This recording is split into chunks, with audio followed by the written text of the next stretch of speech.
Dvorak's New World Symphony is a masterpiece of harmonic invention. In it, he mixes functional harmony with modal harmony to create a harmonic style all his own. Let me show you the highlights. The opening of the introduction is in E Aeolian and uses a modal style of harmonization.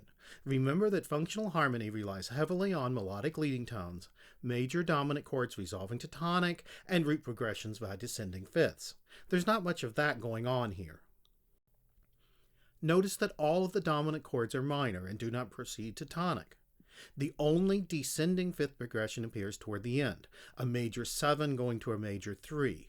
The cadence at the end of the first phrase ends on a tonic chord that's preceded by a minor 2, making a kind of plagal cadence.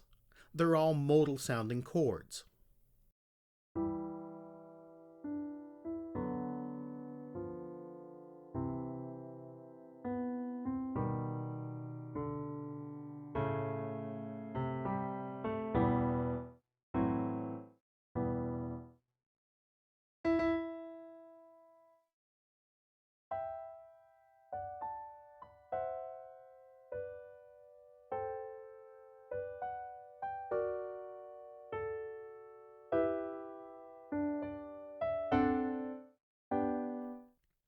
On the other hand, the end of the introduction is functional if somewhat chromatic. The G sharp root of the 7 of 4 is shifted down a step to F sharp in the next chord, as the D of the 7 of 4 is shifted up to a D sharp. This creates a major dominant in the tonic key, E minor. This is followed by a 2 diminished, then a German, a tonic 6/4, and finally a dominant that creates a half cadence at the end of the introduction. While this is fairly conventional late Romantic harmony, note the octatonic scale Dvorak lays over the German chord. This gives the passage a less conventional sound.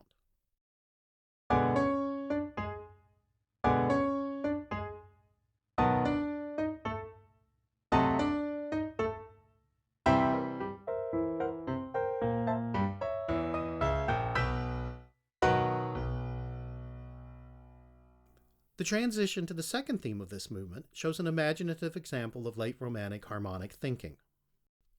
The passage is in G minor. It starts with a half diminished 7 of 5. Rather than resolving to 5, it moves to what looks like a dominant 7th chord on C. This dominant resolves like a German augmented 6th, with the outer voices resolving out by minor seconds to an octave. The standard resolution of this German chord would be to a dominant or maybe a 1/6/4. Instead, Dvorak takes it to a G major chord in first inversion. At this point, things get interesting. Here, Dvorak alternates a German chord in root position with a 5/6/5 of 5. While this German chord seems to be very unconventional, it does sort of resolve as it should. The C sharp and the E flat should resolve to a D octave. In this case, they resolve to a D unison. The chord should resolve to a 1/6/4, which is exactly what it does.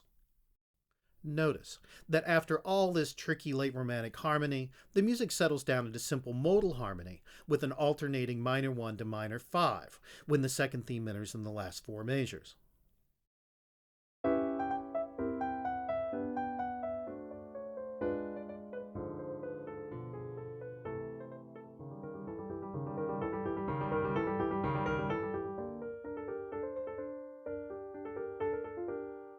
One of the most dramatic passages in the first movement comes at the end of the development.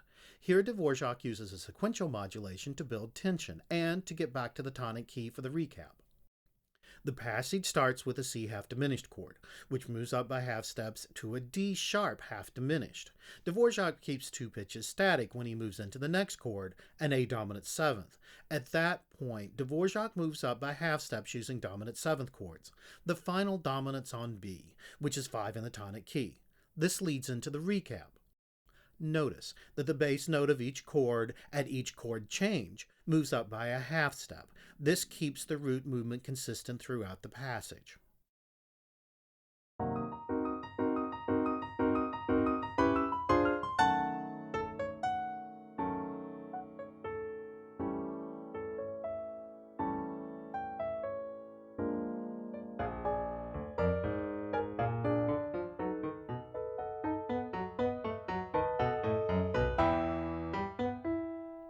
The introduction of the second movement is perhaps the most mysterious and beautiful harmonic progression in the piece. It serves as a kind of transition between the first and second movements. Since it starts on an E chord, E's the tonic in the first movement, and moves to a D flat major chord. D flat major is the key of the second movement. This passage doesn't fit any key or mode that I can think of. The first two measures could be octatonic. All of the pitches of these chords fit in the octatonic scale. The chords in measure 3 do not, and they don't fit into the D-flat major melody that follows either. Another interpretation is that they are all just major chords. Rimsky-Korsakov, in his autobiography, talks about a technique that he and others were using in the late 19th century. The idea is that the composer takes a melody or a sequence and harmonizes it with all major chords, paying no attention to any key or mode. Perhaps Dvorak is doing something similar here.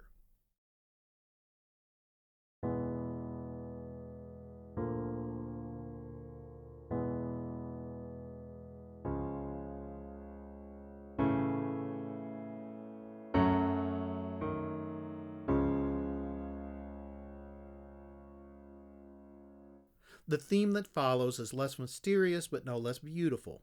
There's a lovely pentatonic sounding tone cluster in the second measure that could be analyzed as a 5/7 over a tonic pedal. There's an A natural in the third measure that could be part of an augmented tonic chord or perhaps a spicy non-chord tone. The middle section of the melody is over a modal sounding subdominant drone, an open fifth, while the melody before the drone ends with an authentic cadence. When the melody returns at the end, it terminates with minor plagal cadences. So this famous melody is harmonized by both modal and functional chords.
This is one of the most beloved melodies in all of music, and I wonder if there's something about the melody itself that makes it so attractive, or if Dvorak's harmonization heightens its emotional effect. To test this idea, I set the melody to a new harmonization that follows the conventions of functional harmony. While most of the harmonization process was straightforward, setting the middle section was problematic. I moved the key up to D major to make it easier for my theory students to read, but this key just didn't work for the middle section. I ended up setting the middle section in the dominant, in A, which meant that the cadences were on E chords. They were all half cadences. Getting into the new key was tricky. I used a German augmented sixth to set up a 5/6/4, which I used as a pivot chord. It became a 1/6/4 in the new key. The ending was also problematic. I needed to end on an authentic cadence, but I couldn't figure out what to do with the penultimate note, the B. It can't be part of a dominant A chord, or an anticipation to the D major chord that follows. I chose to leave it alone and treat it as a non-chord tone.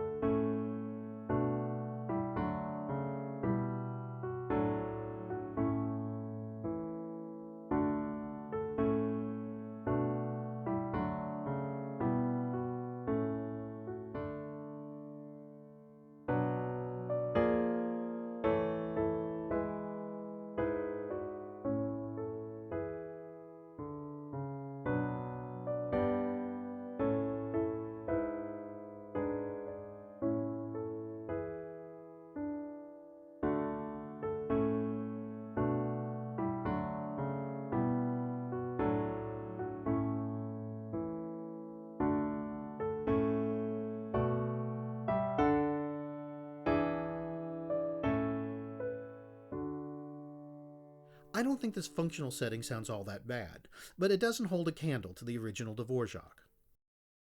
The opening theme of the scherzo takes us back into the modal realm.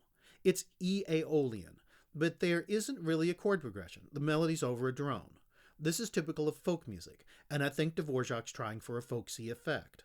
The drone's odd in that it's a seventh chord, a tonic minor seventh chord.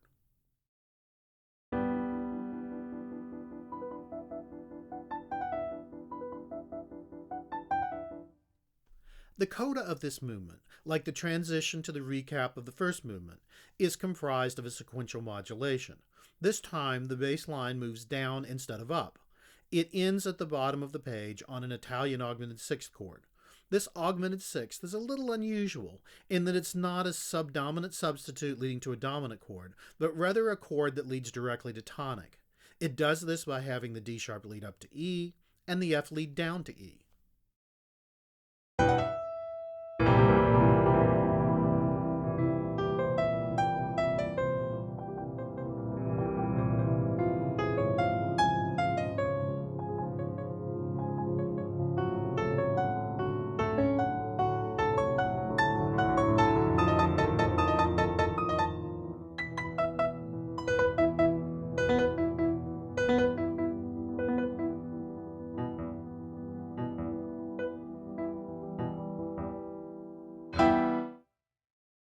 Perhaps the most astonishing harmonies in the symphony occur in the coda of the last movement. Dvorak states the main motive from the fourth movement's theme one more time in octaves, and cadences using a modal subtonic chord. Then, Dvorak introduces a half-diminished subtonic chord. These half-diminished subtonics form closure redundancies that end the movement. While the closure redundancies are a conventional device, using half-diminished subtonic chords rather than dominant chords lends the passage a quality that still sounds fresh.